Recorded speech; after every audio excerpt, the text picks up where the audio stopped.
សត្រូវគឺបានក្លាយទៅជាសម្ព័ន្ធមិត្តរបៀបដែលឆ្កែបានក្លាយទៅជាមិត្តល្អបំផុតរបស់មនុស្ស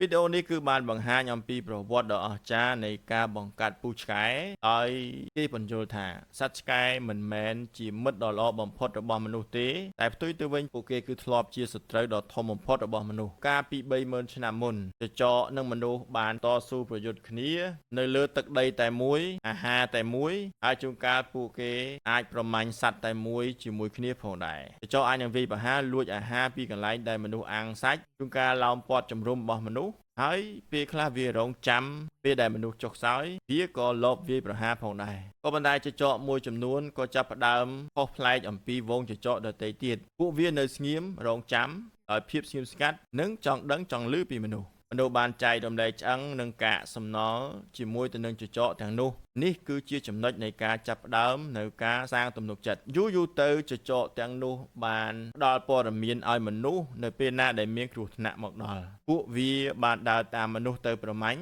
ហើយមិនយូរប៉ុន្មានពួកវាមិនគ្រាន់តែជា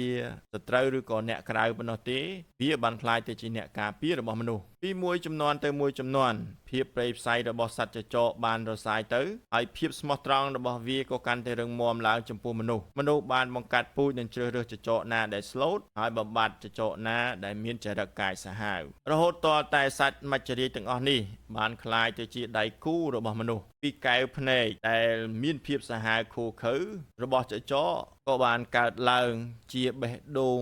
ដ៏ស្មោះស្ម័គ្ររបស់សត្វឆ្កែយើងសពថ្ងៃនេះគឺជារឿងដែលសត្រូវបានក្លាយទៅជាមិត្តហើយភាពអត់ឃ្លានបានបង្កើតនៅទំនុកចិត្តនិងជាកន្លែងដែលសត្វព្រៃបានរៀននិងយល់អំពីបេះដូងរបស់មនុស្សនៅពេលដែលពួកគេនៅក្បែរភ្លើង